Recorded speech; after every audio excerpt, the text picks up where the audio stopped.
So ito yung mga learning outcomes natin for today. We would enumerate examples of compression structures. We would determine the correct slenderness ratio based on different support conditions. We would differentiate yung tinatawag na elastic versus inelastic buckling. We would explain the effect of residual stress in design of compression members, and obviously be proficient with the calculation of and design of compression members using NSCP 2015 provisions. Okay. So there's something that I would like to emphasize. For this chapter, we would discuss compression members. So meaning pure compression. Okay? Pure compression. Walang halong bending or shear. No? So pure compression alone. Okay? So as usual, we would have quick definition of terms regarding this topic. Okay? So axial force was defined last chapter, and it was defined as the force that acts in the direction of longitudinal axis of an object. Now, kung yung tension, axial tension is away from the joint, obviously yung axial compression is towards the joint, or inwards. Okay, and ang effect niya on our elements is it would compress or shorten yung ating elements. Okay. Now, I think yung pinakamaganda example in terms of compression structures is yung columns. But before we define this one, I think we need to define muna ano ba yung ibig sabihin ng compression members. So these are structural elements that are subjected to axial compressive force. And yung mga common example nga nito is yung tinatawag nating columns. Okay? So yung columns is a vertical structural element that transmits through compression the weight of your structure above this foundation and ground beneath it. Unfortunately, hindi lang tayo basta gravity loads as we have discussed on the first chapter, like dead load and live load. In reality, meron tayong lateral load, which an example of those are seismic load and wind loads. So pagdating kasi sa frame system mo, nung structure mo, those lateral loads would introduce bending moment dun sa mga joints ng mga elements mo. So on that cases, yung mga columns natin, kung meron na tayong axial load, axial compressive load and bending moment, it's appropriate na tawagin natin siyang beam column, okay, as depicted on this figure. Now, yung design of this would be discussed on a separate chapter. We would introduce on combined design of members under combined forces. Okay, but now as I mentioned, we would focus on pure compression ng design of members. Okay. Another example of compression structures are elevated water tanks. Okay, yung weight of your water was carried by your columns. Transmission towers, obviously, it's like a trusses, trusses like yung bridge trusses natin, roof trusses natin. So ang assumption natin dito, it's pin connected, Pag sinabing truss, pin connected, meaning actually loaded tension or compression. Okay, zero moment. Okay? Yan yung ating ideal assumption. Okay, arches, Pag sinabi nating arches, automatic yan, we're dealing with compression members kasi arches was used to carry or to transfer compression any loads sa compression force that was transmitted dun sa pinaka foundation. Okay,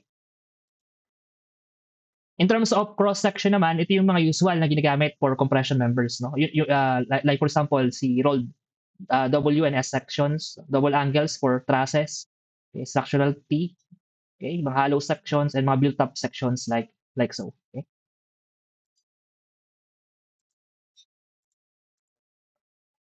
Now, in terms of code provisions, let's try to count the number of pages for design of compression members. So, if design of tension members was presented on section 504, yung design of compression members was presented naman on section 505 in NSCP 2015. Okay? So, ito yung first page niya. Okay? First page niya. Okay? Second page, third page, okay? Fourth and fifth, sixth, and 7th. So yun lang, no? Sa 7th page lang with a lots of formulas, okay? And a lots of provisions included under chapter or section 505. Okay? Now, hindi tayo matatapos kasi kung i-discuss natin lahat. Okay? On this code provisions. And sa board exam naman kasi hindi naman lahat lumalabas. So we would filter out, no, yung mga provisions na i-discuss natin.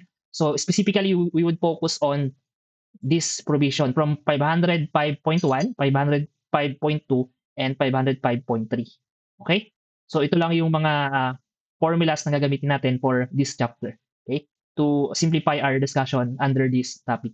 The thing is, if maintindihan mo kung paano siya ginagamit yung mga formula na to and the overall fundamental principles and concept, you were able to calculate naman yung the rest of the provisions. Okay?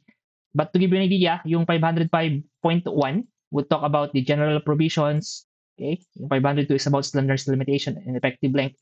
And yung 505.3 is for compressive strength, for flexural buckling of members without slender elements. Okay? So ito talaga yung example na we would solve for the rest of this discussion. Okay? Now, gusto ko lang i-discuss itong general provisions in terms of design of compression members. Dito, it was mentioned na the nominal compressive strength P sub n, okay, based on compression members, shall be the lowest value obtained according to the limit states. No? Kapag sinabi natin limit state, we're also dealing with mode of failure. Okay? And just to recap lang, no? Ano-ano ba yung mga mode of failure natin on design of tension members? Okay? So yun yung ano, yung mga number 1, yung yielding. Okay? Rupture, number 2, and pagdating sa connection, usually yung tinatawag nating black shear. Okay? Now dito, in terms of compression members, ito daw yung usual, no, na mode of failure. Number 1, flexural buckling. Okay? Number 2 is torsional buckling and flexural torsional buckling. Okay? Now, it was stated on general provisions na kapag doubly symmetric and singly symmetric members ka daw or section ka, the limit state of flexural buckling is applicable. Okay? And then, it was mentioned also here na for singly symmetric and unsymmetric members, including yung mga doubly symmetric members such as cruciforms, built-up columns, pwede mo rin daw i-check yung limit state or mode of failure ng torsional and flexural torsional buckling. Okay? So, again, to filter out or to simplify our discussion, we would focus mainly siguro dito, okay, on item number 1. Okay? Itong mga binabanggit dito. Okay? By the way, ano ba ibig sabihin ng mga terminologies na to? No, although we have discussed this one, okay, siguro mas maganda para mas maintindihan natin, no, halimbawa yung doubly symmetric, singly symmetric, and unsymmetric members. Magbigay tayo ng example dito na nasagot. No, obviously, it's a doubly symmetric section. No? Ang idea doon is kapag chinek mo yung mirror niya, no, halimbawa, kinonsider mo yung half ng member mo, kahit sa ang axis, okay? Kung pag kinuha mo yung centroid niya and you consider the x, the two principal axes, pag consider mo yung half niya, it's just a mirror of that section. So yung tinatawag nating doubly symmetrical section. Sa case na yun, applicable on these examples. Okay? And similarly for this one naman, okay? So ito is a T, no? A T section. So ito naman tinatawag nating and a channel, obviously. Channel. And ito, build-up section to, pero composed of parang double angle. No? So dito, ito yung tinatawag nating singly symmetric section. No? Kasi yun nga, no? At one axis lang siya. No? At one axis lang siya symmetrical. Okay? Similarly, yung last classification is yung example na to, angles. I think this one is the Z sections. And ito is somehow a built-up section, no? Like so. So ito, kahit saang axis mo siya tignan, okay, it's unsymmetrical. Okay? So we're it would fall under the classification of unsymmetrical section. Okay? So as we have discussed, we would focus mainly dito. Okay? Kay item 1. Okay? And specifically pala, no, we would limit pa our discussion on non-slender as discussed dito kay section provision 505.3, no, non-slender without slender elements, no, that also equivalent to non-slender elements. Okay. Now in terms of slenderness limitations, for design of tension members, it's the limit is 300. Okay. For compression members, as per the code, the recommendation is that you should not exceed the 200 limit, no. Yung tinatawag na slenderness ratio mo, yung K times L over R na value should not exceed this limit. So mas mababa siya kasi critical talaga yung governing factors kasi si slenderness ratio in terms of compression members. So limited lang siya into a much lower value in comparison with tension members. Okay? So let's discuss the fundamental concepts and principles. For compression members, if mag-design ka ng compression members, mas madali sana yung formula. No? Ito sana yung governing formula natin, which is stress is equal to the applied load divided by the cross section, no? or the area. Okay? And the assumption dito is that yung applied loads mo, no, actual compressive force mo or loads is acting on the longitudinal axis nung given centroid, nung given section mo. Okay? This should be the formula, and the stress on the entire cross section would be uniform kung ganito yung assumption. Okay? But then again, hindi kasi nangyayari lagi yan. Okay? Due to this three possible reasons. Okay? Number one, yung tinatawag nating accidental eccentricity. Okay? Nung loadings natin with respect to the centroid. Okay? Usually, hindi naman talaga nagpa-pass through on the centroid of a given columns. So, if that's the case, magkakaroon ka ng pag meron kang eccentricity, you would have, and you have an applied load P, no? It would have an additional force, which is an additional moment. Okay? So, that additional moment, you need to account for that. Okay? And number two, yung tinatawag na member out of straightness. No? Basically, ito lang yung mga members natin na supposedly perfect siya, no? Or dapat straight talaga siya kapag na-receive natin from the supplier or from the plant. But for some reason, possibly nakabend siya ng konti, no? Or meron siyang tinatawag na imperfection. So that imperfection would also contributes to the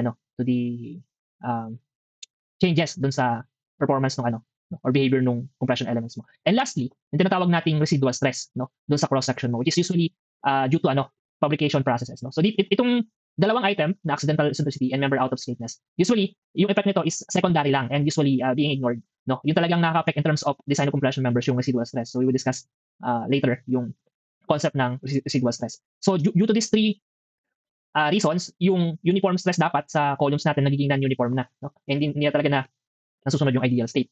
Okay? On the compression members natin. Okay? So let's go deeper into the yung third reason natin, or which is the residual stress. So ano ba tong tinatawag nating residual stress? So yung residual stress kasi, ang ibang term dito is an inherent stress. So ibig sabihin ng inherent, kumbaga wala pang ina-apply na load, no, from the very beginning, meron ka ng stress, no, dun sa member mo, no.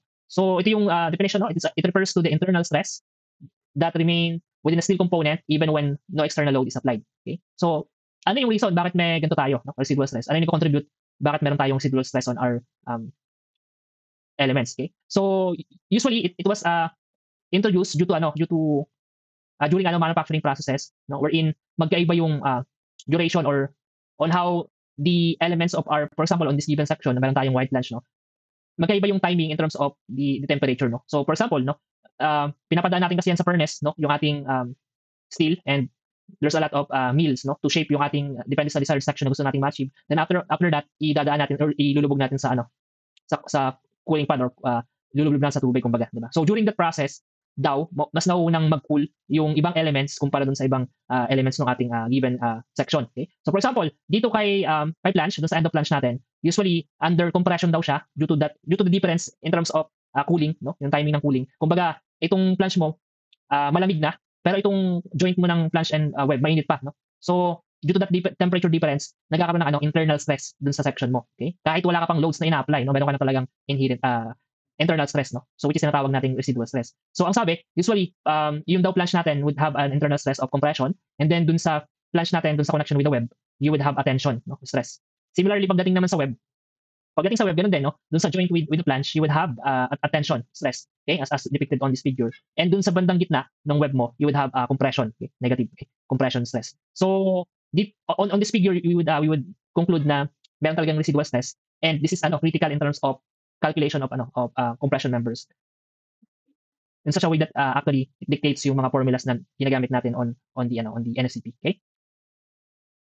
Now to give you an idea, no, in terms of the stress strain diagram. Okay? For example, you have a steel, no, and you applied a load P, which is actual compressive force.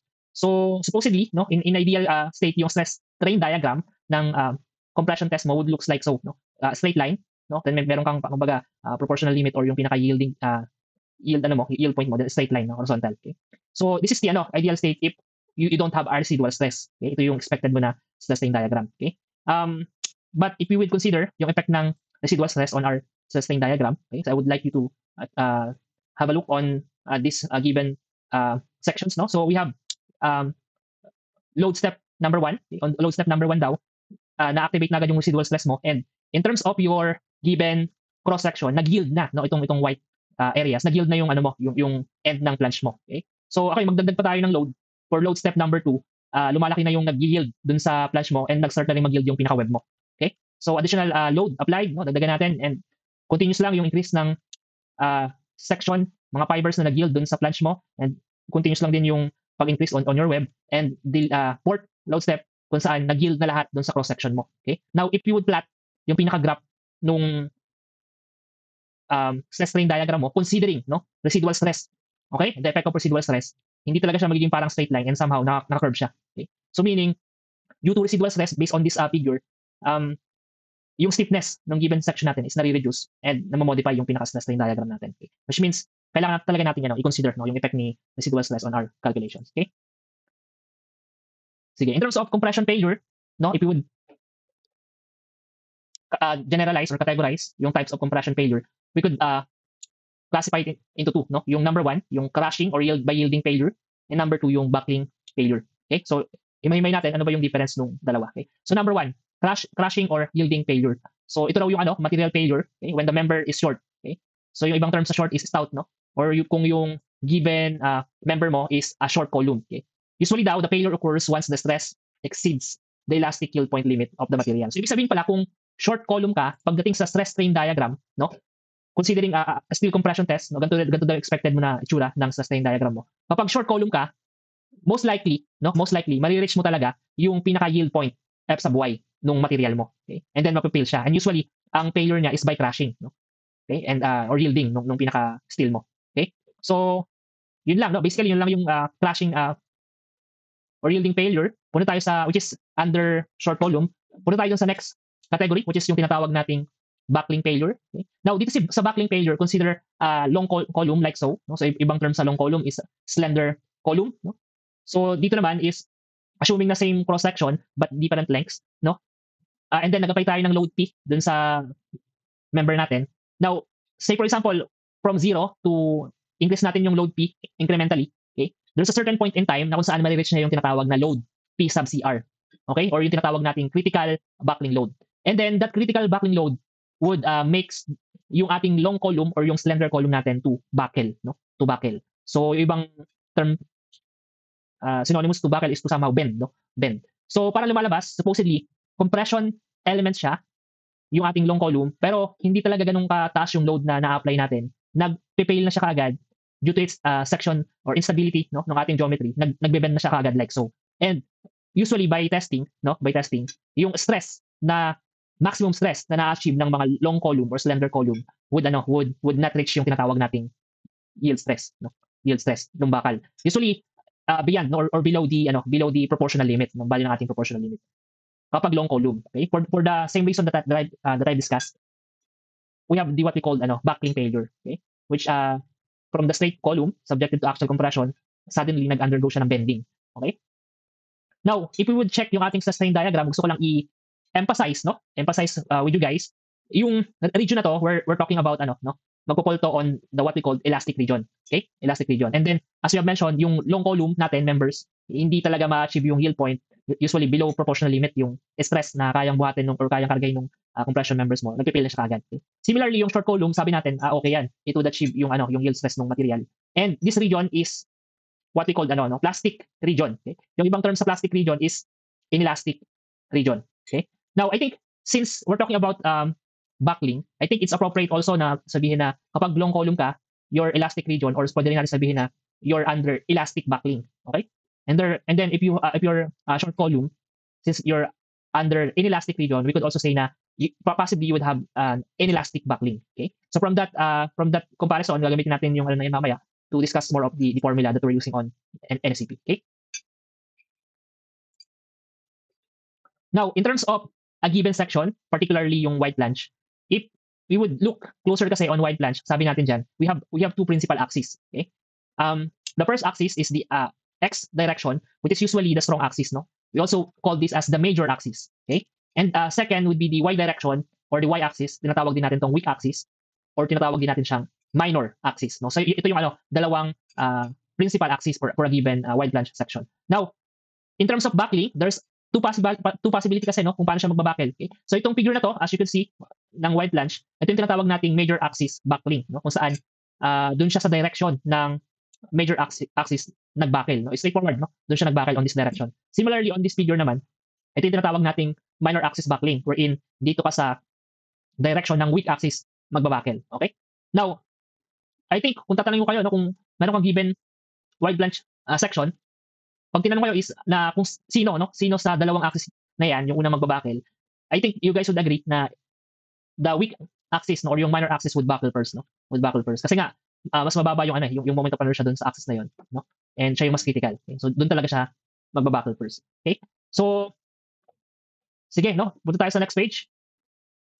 In terms of types of buckling failure naman, okay? So under na tayo ng umbrella ng buckling failure, meron daw tayong two main modes, okay? Which is ito yung dalawa na yon. Number one, yung overall or general buckling, okay? And number two, yung local buckling, okay? So yung example ng general buckling, ito nga yung i-discuss natin for today, yung other from the term itself, general or global buckling, okay? So yung pinaka-example nito, yung flexural buckling na tinatawag, okay? Itong two sets of figure na to on the right side, we call this local buckling, okay? We would detail, no, yung discussion natin dito on the next chapter. So ngayon skip natin yan kasi nga as we have mentioned, we would focus on general buckling or the flexural buckling, okay? Now under general buckling, we have ano pa, no, three types, okay, under this buckling failure, okay? So number one, yung flexural buckling na tinatawag. To give you an idea kung ano yung nangyayari kay flexural buckling, so if you would cut a section here somewhere on the mid part ng given section mo, if you would look on this on this section, supposedly without applied load pa, ito yung given section mo, and then nung naglagay ka ng load, no, dun sa given section mo, andito na yung ano mo, yung section mo, so parang nag-deflect ka laterally, no, nag-deflect ka laterally. So ito yung tinatawag nating flexural buckling, okay? And usually it deflects on or it buckles on the weak, no, weak axis, okay? Now yung second, which is the torsional buckling, so from the figure itself, no, kahit mag-cut ka dito sa mid part, okay, wala pang load, ito yung section mo, tapos nung naglagay ka ng load, ito na naging section mo, okay? So ang nangyari lang is nag-twist, no, or nag-rotate yung given section mo, pero hindi naman siya nag-deflect. So basically ito yung tinatawag nating torsional buckling. And lastly, yung combination ng dalawa, which is the flexural torsional buckling as depicted on this figure. So ang nangyari ngayon, mag-cut ka ng section dito, okay, on the mid part nung okay, so medyo nag-automatic lipat siya, no, okay. Mag-cut ka ng section dito at mid part. Okay? So ganun pa din, ito yung unloaded member mo, and then ito yung section wherein may load ka na. You can see here na nag-deflect ka na laterally and nag-rotate pa din yung given section mo. So ito yung ano lang, no, natawag nating flexural torsional buckling. Okay? Now yung second, which is the local buckling, as I've mentioned, hindi natin siya i-discuss na yung on this chapter.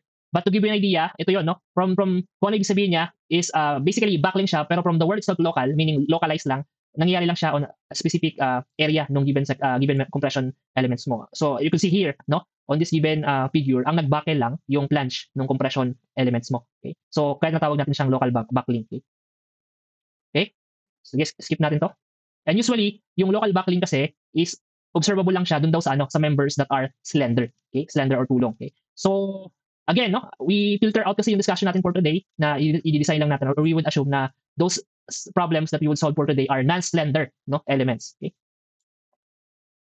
Now, it's fair to discuss yung classical theory ni Euler's of elastic buckling kasi siya yung nag-formulate nito, no, nung tinatawag nating Euler buckling.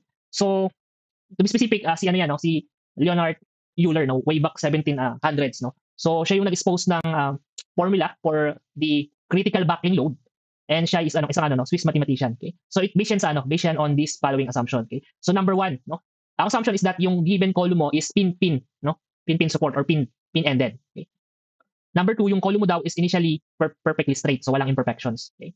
Yung load mo daw is applied dun sa centroid ng given section mo. Yung material mo daw is linearly elastic. Yung member mo daw with bend about principal axis, no? To be specific, most likely on the weak axis yan. No twisting, okay?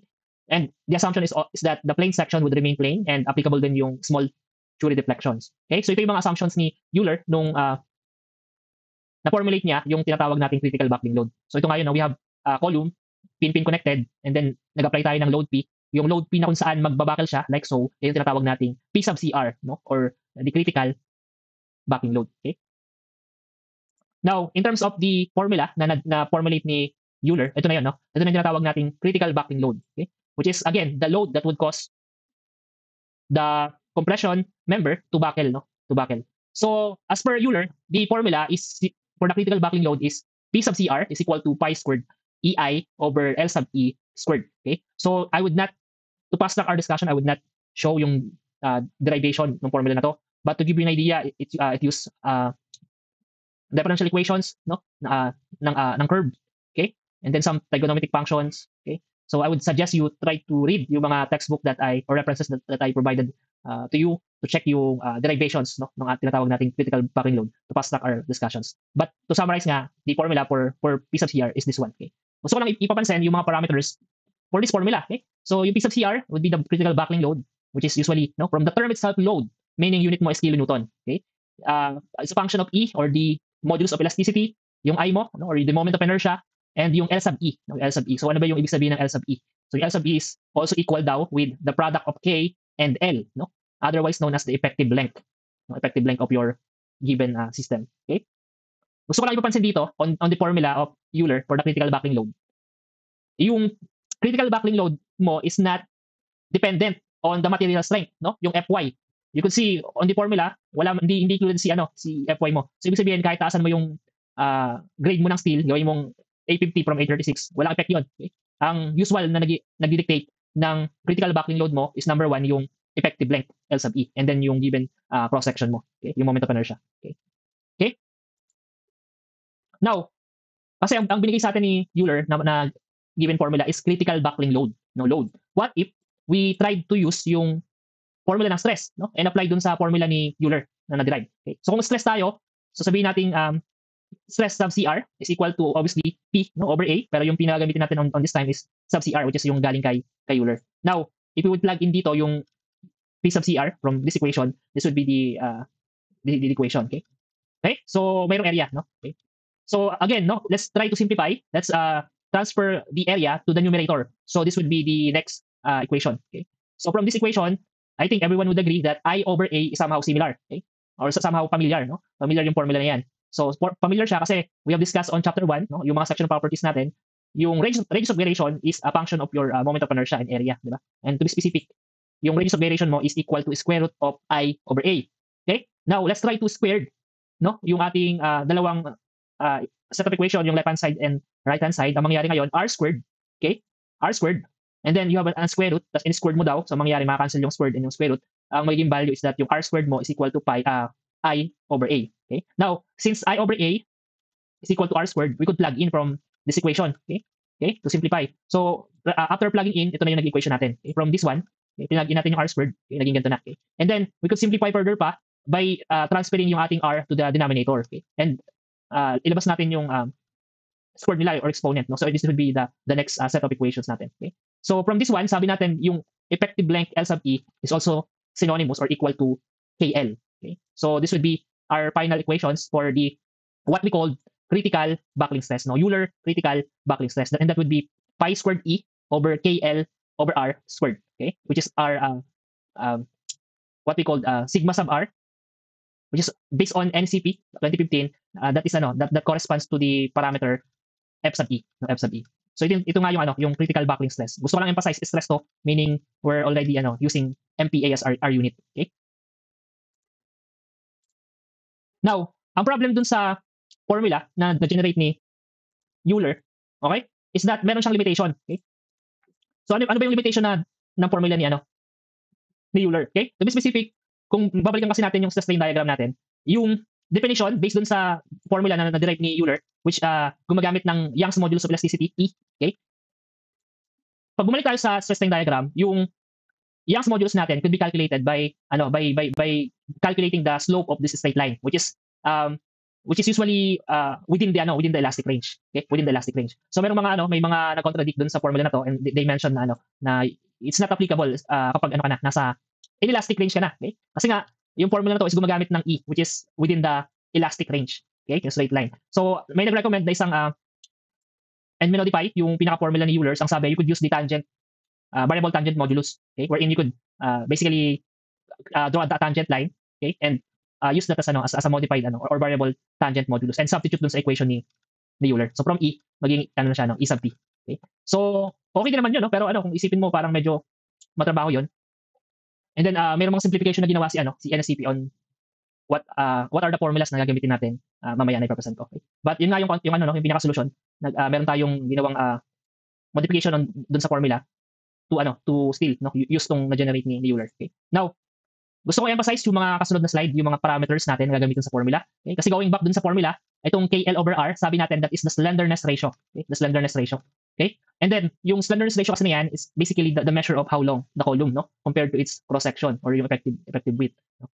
So, basically, ito dictate yung resistance mo to bending or buckling ng isang compressive elements. Now, based dun sa formula, as you can see, meron tayong R na parameter and yung radius of gyration, alam natin yan, meron dalawang value yan, at x-axis and y-axis. So meaning, okay, meron tayong dalawang value.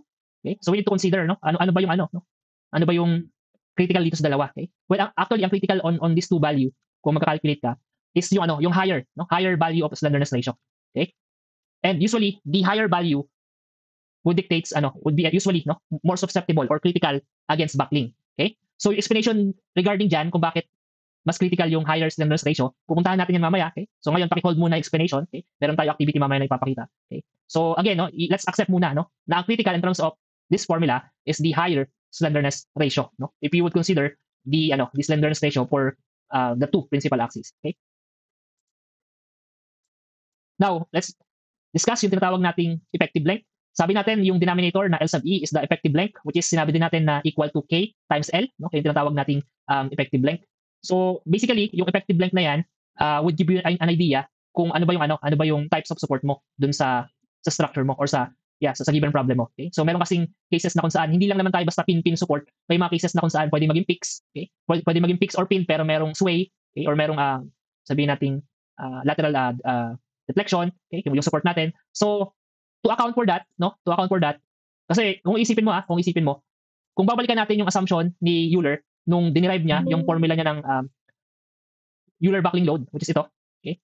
Nung dinerive niya yung formula na yan, the assumption is that our given system is a pin-pin support. Okay? Pin-pin support nung na-derive niya tong equation na to. Okay? So ang question is there a way to still use yung formula na yon if magbabago yung types of support mo or yung fixity mo, So yes, meron, Meron. So paano 'yon? Okay? So from the formula itself ng effective length, ang gagawin mo lang is you need to to multiply or to use the what we call the K, K or what we call the effective length factor. So i-multiply mo yan with the unbraced length ng member mo or the parameter L, okay?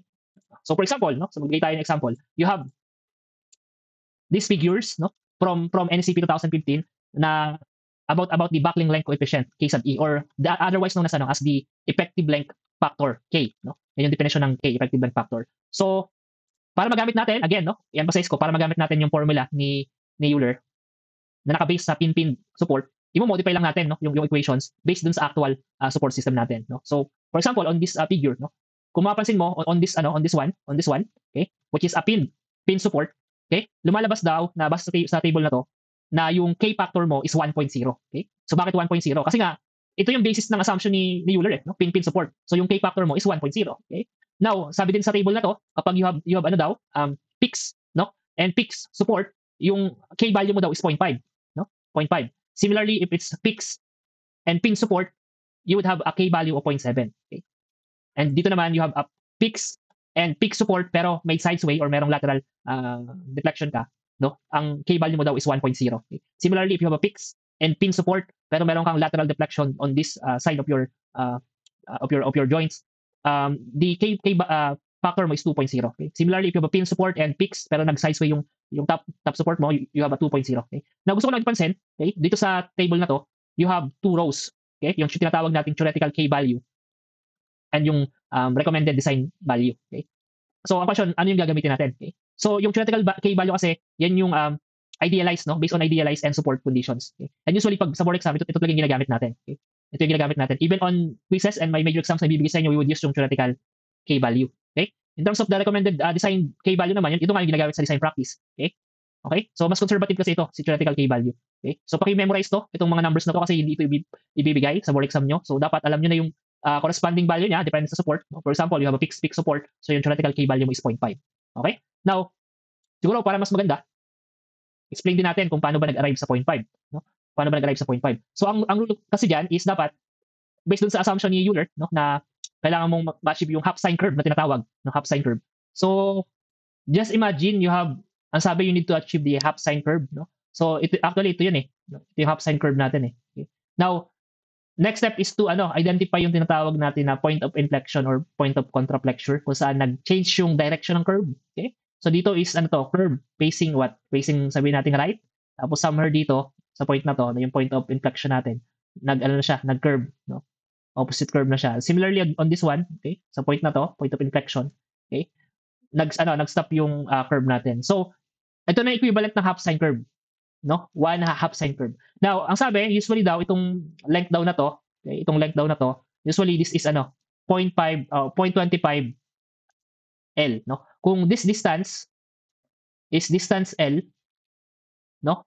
Ito raw is 0.25 L and this distance is also 0.25 L. So therefore, itong distance na to, kung i-calculate natin yan, okay, this one is 0.5 L, okay? Which is, yun nga, no? Yung equivalent ng half sine curve, no? Which is, nag-fall sa 0.5 L, so yun yung equivalent theoretical value, okay? Similarly, sige, mag-example pa tayo, no? Dito. Siguro maganda dito, okay? So dito, no, meron tayong kalahati lang ng half sine curve, okay? So para mabuo yan, mag-draw ka pa rin dito sa kabila, no? Ng additional half sine curve. So kung itong length na to is length L, okay? So obviously para mabuo yung half sine curve, this one should be also length L, no? And the total distance na to for the half sine curve would be or simply 2L. Okay? So yun, doon nakuha yung theoretical K value for this one. Okay?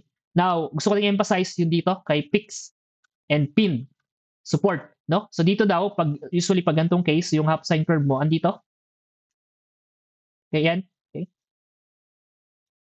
So, let me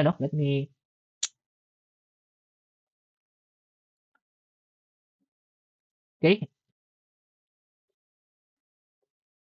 Okay, ayan yung half sine curve mo tapos para mag-change na yung direction ng curve. So, ito yung point of inflection, okay? And by observation, usually ito raw distance na to, no? Ito raw distance na to. This is 0.3 L, no? So kung 0.3 L yan, so this one would be 0.7 L. So yun yung reason kaya naging 0.7 yung theoretical K value. Okay. So paki-memorize na lang to kasi as I mentioned, hindi siya ibibigay, okay, sa board exam. Okay.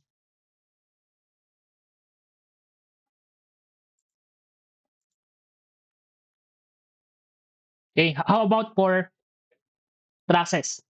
Okay? For trusses. Kasi ang assumption natin for trusses, our joints are pin-pin connected or pin connected, no? So meaning sa isang truss member, pin-pin support, no? So ibig sabihin we could say na the value of our effective length factor K is simply 1.0. Okay? Yan yung idealized na assumption natin, no? Actually loaded, no bending moment. Okay? Now yung ibang engineer or ibang designer, they use a lower value, no? Than 1.0. Ginagawa nilang 0.9. Kasi ang argument, meron naman talagang bending moment dun sa mga joints natin for a given truss. Okay? Now, sa problem, regarding truss system, kung ano yung binigay na K, yun yung gagamitin nyo. Okay? Okay? So, kung mag-iiba yung value, yun yung gagamitin nyo. Okay? Just to emphasize lang. Okay?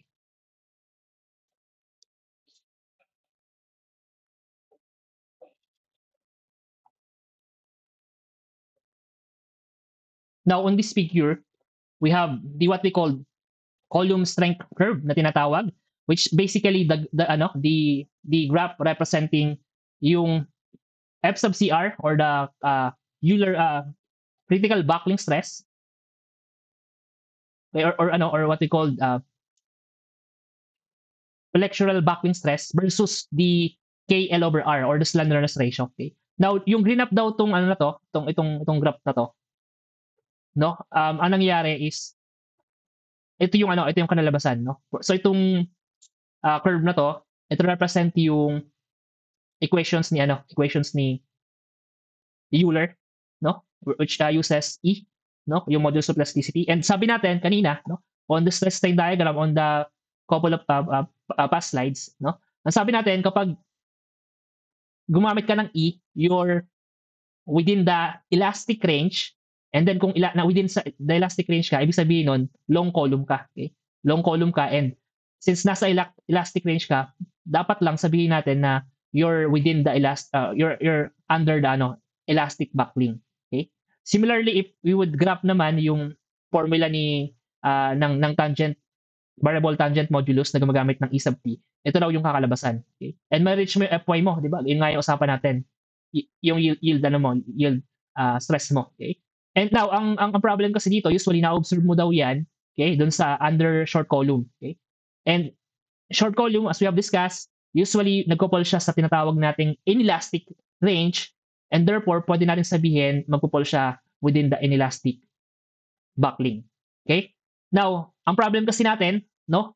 Nasaan ba yung boundary? No? Nasaan ba yung boundary ng elastic buckling and inelastic buckling? Okay? So, paano ko malalaman kung anong gagamitin kong formula? Sa NSCP kasi, magkaiba yung formula ng elastic buckling and inelastic buckling. So, ito yung purpose ng curve na to to show you yung boundary ng dalawa. Kasi yung dalawang curve na yan, meron siyang point of tangency, no? And that boundary would give you an idea no kung saan ka magpo-fall. Okay? So for example, yung boundary daw na yan, no, kung ang threshold mo na gagamitin is slenderness ratio, yung value ng boundary na yan based on series of experimental and theoretical studies is equal to 4.71 square root of E over Fy. Okay? So ibig sabihin kung yung value mo ng actual value ng slenderness ratio mo is greater than this value, kasi yan yung boundary, most likely magpo-fall ka dito sa curve na to, and that is elastic buckling. Okay? Similarly, if yung actual slenderness ratio mo is mas mababa sa threshold na to or sa boundary na to, ibig sabihin magpo-fall ka sa curve na to, meaning you are inelastic buckling. Okay?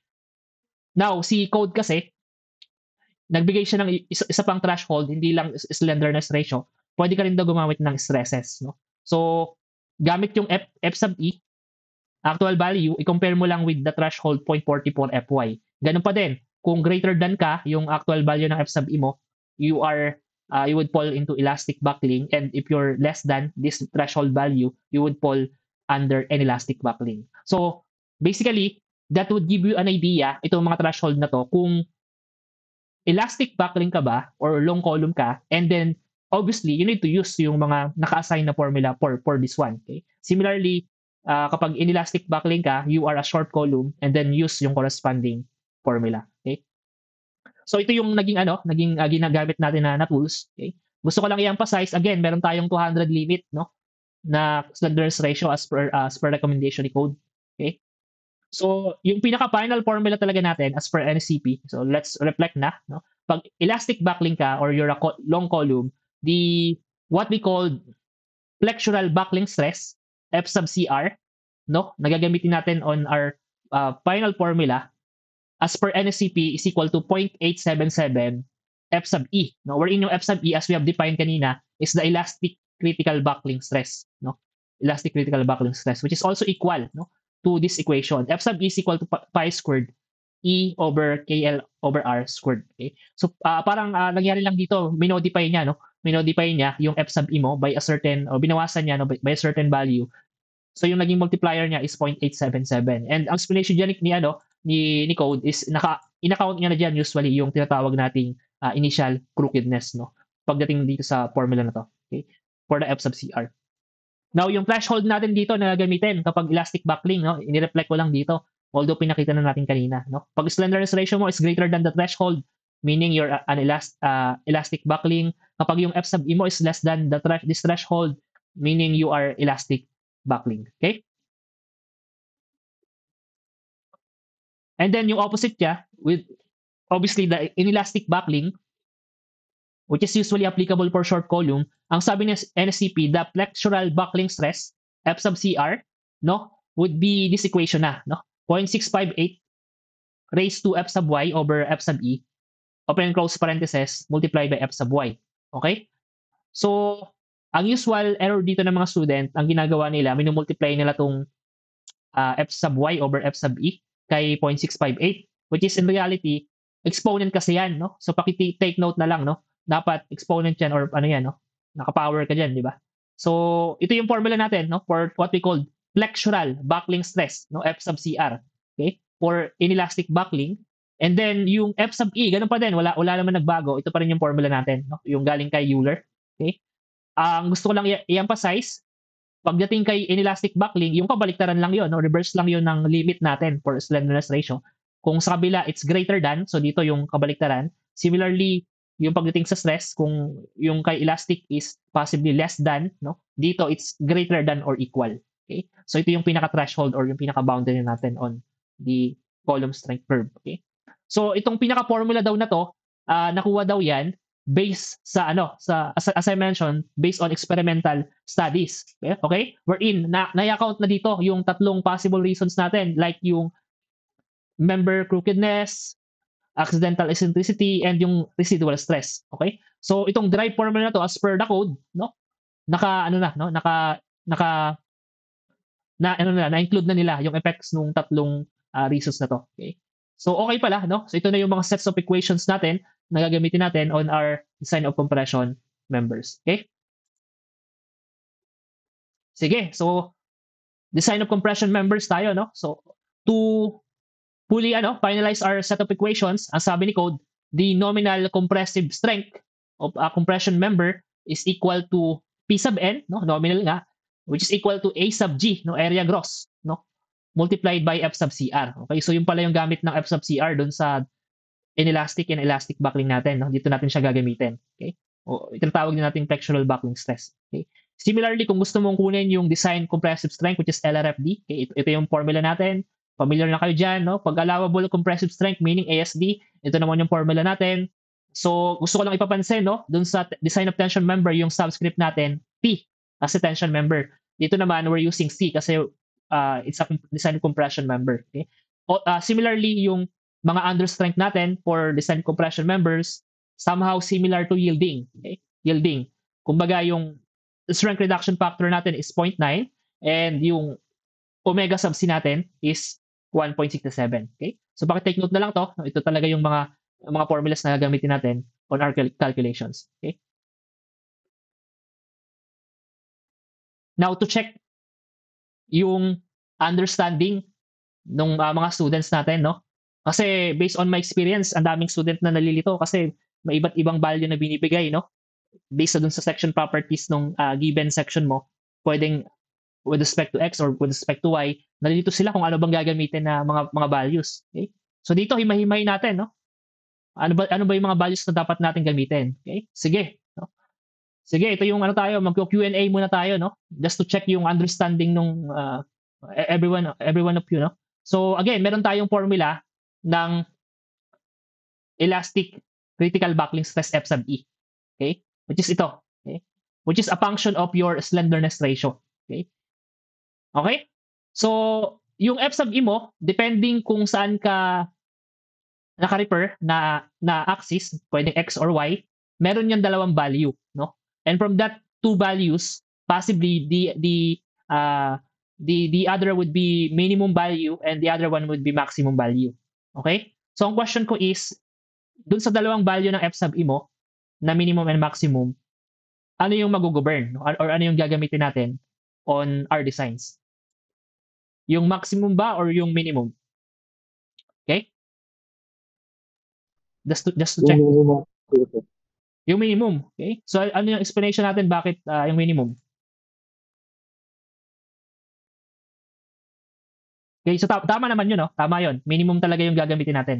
Okay? Yung minimum value. So question is bakit? Okay, so basically tama yun, no? Ang explanation is parang similar lang yun with design of tension members, di ba? So sa tension members, may iba't ibang mode of failure, may rupture, may yielding, may black shear. Usually, based dun sa calculations natin, ang pinipili talaga natin at the end of the calculations, yung minimum value. Okay? Kasi yun yung critical. Okay? And pag pinili mo yung maximum value, ang mangyayari, magpipail ka. No? Magpipail ka kasi ang sabi mo, ito dapat yung yung design mo. Okay, di ba? So, ganun din, no? Applicable din siya dito. Dapat yung minimum value ng FE yung gagamitin natin. Okay? Now, let's go deeper dun sa formula natin kasi sabi natin, we need to use slenderness ratio. Okay? And yung slenderness ratio mo kasi may dalawang value yan. No? Based on x-axis or based on y-axis. Okay? And based dun sa dalawang value na yon, yung isa doon possibly minimum value and yung isa naman is maximum value. Okay? So ito ngayon ang question ko. No? Ang question ko, kung gusto kong ma-achieve yung minimum value ng F sub E, anong value dapat ng slenderness ratio yung gagamitin ko sa formula ko. Okay? Yung minimum ba or yung maximum?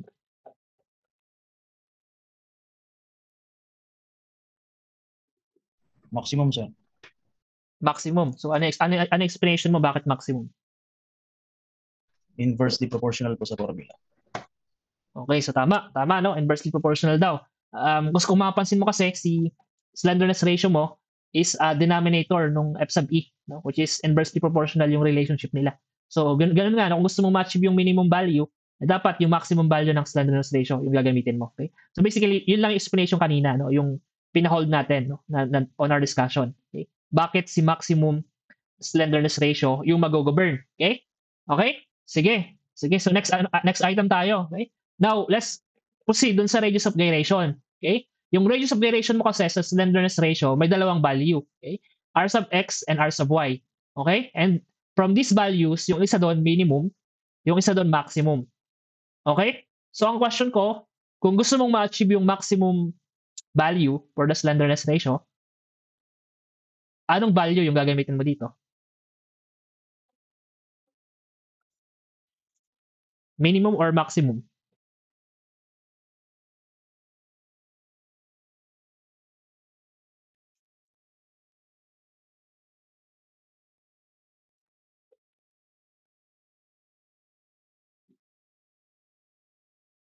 Anyone? Anyone? Minimum ba or maximum?